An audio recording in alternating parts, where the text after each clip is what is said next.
राधे राधे दोस्तों, चैनल को सब्सक्राइब कीजिए। भारत की कहानियाँ। आज की कहानी चक्रव्यूह। आइए कहानी शुरू करते हैं। अंधेरा घिर चुका था। झोपड़ियों में दिए टिमटिमाने लगे थे। चमगादड़ों के झुंड आसमान में कलाबाजियों में मगन थे।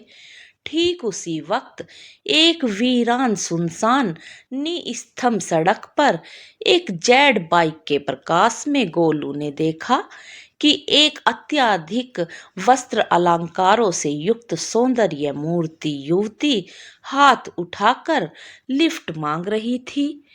उस मद भरे गदराए हुए को देखकर गोलू के पैर स्वतः ब्रेक पर चले गए और गाड़ी रोक दी। वह पथराई नजरों से बेबस स्वर में बोली, कृपया आप मुझे किसी सुरक्षित जगह पर ले चलिए। मैं अपहरणकर्ताओं के चुंगल से भागकर यहाँ तक आई हूँ। प्लीज आप मेरी मदद करें। गोलू ने कहा, ठीक है, गाड़ी पर बैठो। युवती पल भर में बाइक पर सवार हो गई, जैसे तितली दूसरे फूल पर जा बैठी हो। गोलू ने पूछा, कहाँ चलना चाहोगी? और गाड़ी रफ्तार में आगे बढ़ाई। गोलू के मन में लड्डू फूटने लगे। पूछा, कहाँ चाहोगी चलना? थाने, होटल या हॉस्टल? युवती कुछ सोचकर बोली, आज की रात मेरे लिए सबसे सुरक्षित जगह है। उत्साहित बढ़ाते हुए गोलू बोला, हाँ हाँ बोलो, कहाँ ले चलूं? युवती, एक युवती को एक रात गुजारने के लिए जो साधन होटल में मिलते हैं, वो साधन यदि आपके घर मिल जाएं तो मैं कोने में भी सो लूंगी।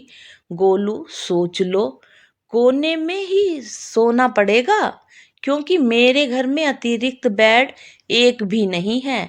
युवती मुस्कान बिखेर कर बोली, मेरे लिए सोने की कोई समस्या नहीं है, केवल एक रात मुझे सुरक्षित रहने के लिए चाहिए। गोलू, तुम्हें हर जरूरी सहायता करूंगा। युवती, तो फिर मैं आपके बेड शेयर कर लूंगी। गोलू गदगद हो गया, बाहें खिल गई। सौंदर्य के स्वाभिमान का आमंत्रण पाकर गोलू धन्य हो गया। मुस्कुराकर पूछा, मेरे साथ सोने में रिक्स है, डरोगी नहीं ना? युवती बोली, कोई रिक्स नहीं है, मैं आप जैसे देवता के चरणों में लिपट कर निडर सोऊंगी। कुछ देर बाद गोलू ने गाड़ी रोक दी और बोला, उतरो, मेरा घर आ गया। युवती उतर कर पूछी, आपके घर में कौन कौन है? गोलू, कोई नहीं, आओ, आज की रात यह मेरा घर हम दोनों का घर है। सभी लोग एक शादी समारोह में शामिल होने गए हैं, आओ। युवती गोलू के पीछे पीछे अंदर आ गई। गोलू ने मेन गेट बंद कर दिया। पहले सुबह गोलू के दरवाजे पर सैकड़ों की भीड़ स्थानीय थाना पुलिस के साथ खड़ी थी। गोलू ने पुलिस को बताया कि रात 10 बजे से लेकर सुबह 3 बजे तक मैं बेहोश था। जब होश आया तो देखा मेरे हाथ पांव पलंग के रस्से से बंधे कसे हुए थे एकदम। मुंह पर टेप चिपका हुआ है, दरवाजा खुला हुआ है।